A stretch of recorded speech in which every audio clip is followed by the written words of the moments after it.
Hi! We all know that changing a habit can be really challenging. In fact, 88% of all habit attempts fail if you leave that up to chance. So that's what we're not going to do. What we can do is use this 5-step habit loop. It's actually 5 simple questions that you can ask yourself that will help you upfront and actually double your chances right off the bat of really sticking to your new habit. The first is, why would I pick up this new habit anyway? Let's say you want to build a habit of giving more feedback, but maybe you're conflict avoiding, you don't really like it, you've had negative experiences with people getting all defensive. So your motor, your why would I give feedback, can be some kind of pain that you're feeling now, like, oh, people keep making the same mistakes, or I'm actually not having a trusting relationship with this person because I feel like I can't speak what's on my mind. But you also need some kind of gain. The gain could be some improvement you could be making, or just having that open culture that would feel more easy, more natural. So you want to know, why would I do it? But that in itself is not enough. 78% of all people who suffered a heart attack 1 year later are back to their old habits. We know this. And that is not a question of motivation. People want to stay alive. So you definitely need a motor, a reason for getting started, but that alone is not enough. You also need to ask yourself the question, when am I going to do this habit? When am I going to give feedback? Why? Because what is a habit? It's something we do unconsciously. We don't think about it. So if you have to ask every time, when am I going to give feedback? Is today the day? After the meeting? During the meeting? Then all this decision making, actually every decision is an opportunity for you to say, no, not now.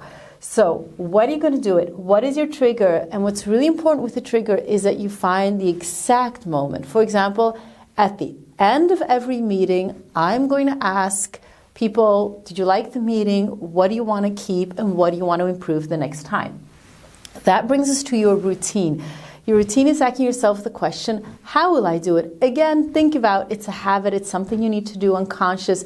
So you don't want to be thinking, how am I going to give the feedback? Am I going to put it this way or that way? So maybe just having like one sentence ready that you're going to ask at the end of every meeting can help you out a lot. The main thing here is make it small. B.J. Fogg is a Stanford professor specialized in habit change, and his research shows that the smaller you make your habit in the beginning, the more chance that you will actually end up with the bigger habit that you feel ambitious towards. But don't start with your ambitious habit. That's really important. So how are you going to do it and make that small in the beginning and then build up gradually? Then your fourth question is, how am I going to make this a positive experience? Remember, why do we pick up bad habits so easily? Because they're usually naturally reinforced. Like with coffee, we like drinking coffee because it has caffeine, it wakes us up.